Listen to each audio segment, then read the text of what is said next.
Welcome to our channel cinema reviewer. ఈరోజు మనం ఈ సంక్రాంతికి రిలీజ్ అవబోతున్న సినిమాస్ గురించి చూడబోతున్నాం.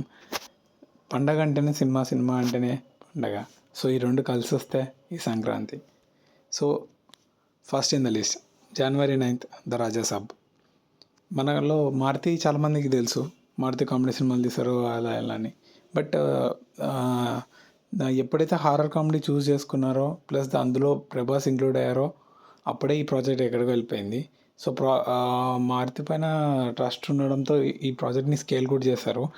సో ఈ movie present January 9th release అవబోతుంది. The pan India star Prabhas, ఇంకా నిధి అగర్వాల్, ఇంకా చాలామంది ఉన్నారు ఇందులో. సో మేబీ ఇది కామెడీ హారర్ కైండ్ ఆఫ్లో ఉండొచ్చు. నా ఎక్స్పెక్టేషన్స్ దీనికి ఉన్నాయి, అట్లీస్ట్ రీచ్ అవుతుందేమో అని చూద్దాం. So next January 12th Manashankar Varaprasad garu. So last year సంక్రాంతికి వస్తున్నాంతో సంక్రాంతికి వచ్చి బ్లాక్ బస్టర్ కొట్టాడు అనిల్ రావుపూడి. సో ఈసారి డైరెక్ట్గా బాస్తోనే మూవీ అని తీసేస్తున్నారు. సో ఈ ఈ కామెడీ ఎంటర్టైనర్ ఎలా ఉండబోతుందో చూడాలి. సో మేబీ ఇది బాస్ కమ్బ్యాక్ రావచ్చు. After many years, many flops తర్వాత వస్తున్నాడు. సో మేబీ హిట్ కావచ్చు అని అనుకుంటున్నాం. So next in the list is Bharatha Mahasayulaku Vignapthi. So Kishore Tirumala director గారు ఈ డైరెక్షన్లో వచ్చిన నేను సెలజమిల్లో చాలామంది చూస్తుంటారు. సో అది ఆ మూవీ చాలా బాగుంటుంది కూడా. సో తర్వాత ఉన్నత ఒకటి జిందగీ ఇలా ఉంది తీశారు.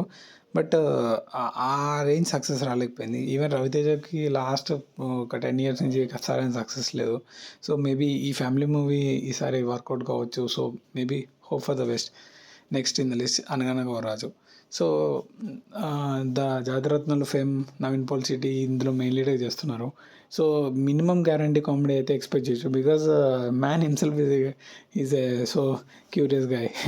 సో ఈసారి మేబీ పండగ లాంటి సినిమా అంటే ఇదే ఏమో అని అనుకోవచ్చు. చూద్దాం ఏమవుతుందో. ప్లస్ నాగవంశీ మీద కొన్ని ఎక్స్పెక్టేషన్స్ ఉన్నాయి, ఆయన మూవీస్ని కరెక్ట్గా పైలప్ చేస్తారో అని చూద్దాం.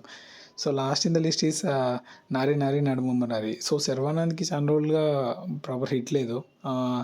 సో మేబీ ఈ పండుగ అతను కలిసి రావచ్చు. సో మీకు గుర్తుందో లేదో 2017లో ఇలానే వచ్చాడు శతమానవతితో clash with Chiranjeevi and Balakrishna. కానీ ఆ రేస్లో హిట్ కొట్టాడు.